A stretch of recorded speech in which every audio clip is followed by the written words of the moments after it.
some really good pizza I just had, and I'm just gonna get some coffee right now.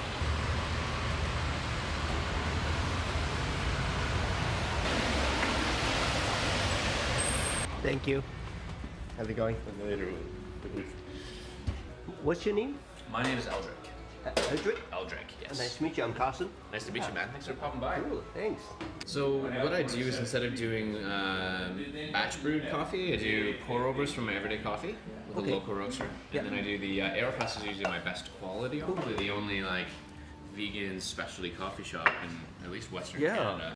More full-bodied, juicy acid, and then this is the one that's got a little bit of sourness, but it's very bright, so I'm not going to use as much of this one. Essentially, it's kind of like making a cocktail. I'm just taking the different parts of coffee. These parts would just normally just come out no matter what, and you can't control that. This way I can control how much is in the coffee. All right, so here we go. Thank you. You're welcome. So where do you learn all these things about coffee? Well, a lot of it I started off, I lived in Melbourne for 3 years, which is the capital of coffee right now, and probably the best coffee city in the world. And but then a lot of it also was just a lot of experimentation, a lot of playing around and testing things out here. And here once I opened up this shop, so I'm always trying to, like, every coffee I make, I still taste some imperfection in it. So I'm always trying to like find new ways of making it perfect, chasing that perfect cup of coffee, which I haven't found just yet, but working towards it. This is so good. It doesn't have any sourness, but it has a lot of flavors. Yeah. It's not what I'm used to be honest. Like I'm more like used to be more a dark roast kind of guy, but this is like so flavorful. It's amazing. It's nice and clean. If you were to have that beside like a Starbucks or a dark roast coffee, you would really start to taste a lot of the roasty flavors, a lot of the sort of ashy flavors and that sort of stuff coming through. It's definitely different. When I first went to Melbourne, I didn't like this style of coffee at all. I used to drink a lot of dark roast as well. And part of that I think stemmed from I was in my early 20s and I felt that it was very masculine to drink like dark roast, macho thing. Bad coffee, and just drink it black like a rock star would, right? And don't be too fussy and stuff like that.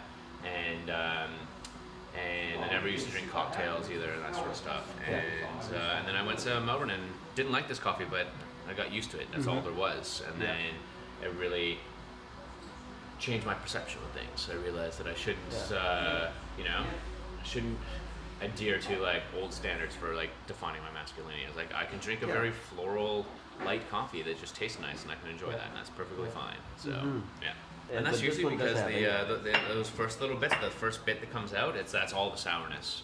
And so normally, no matter what, you're gonna get those fruit acids always come out in the coffee, and you have to cover them up with other stuff.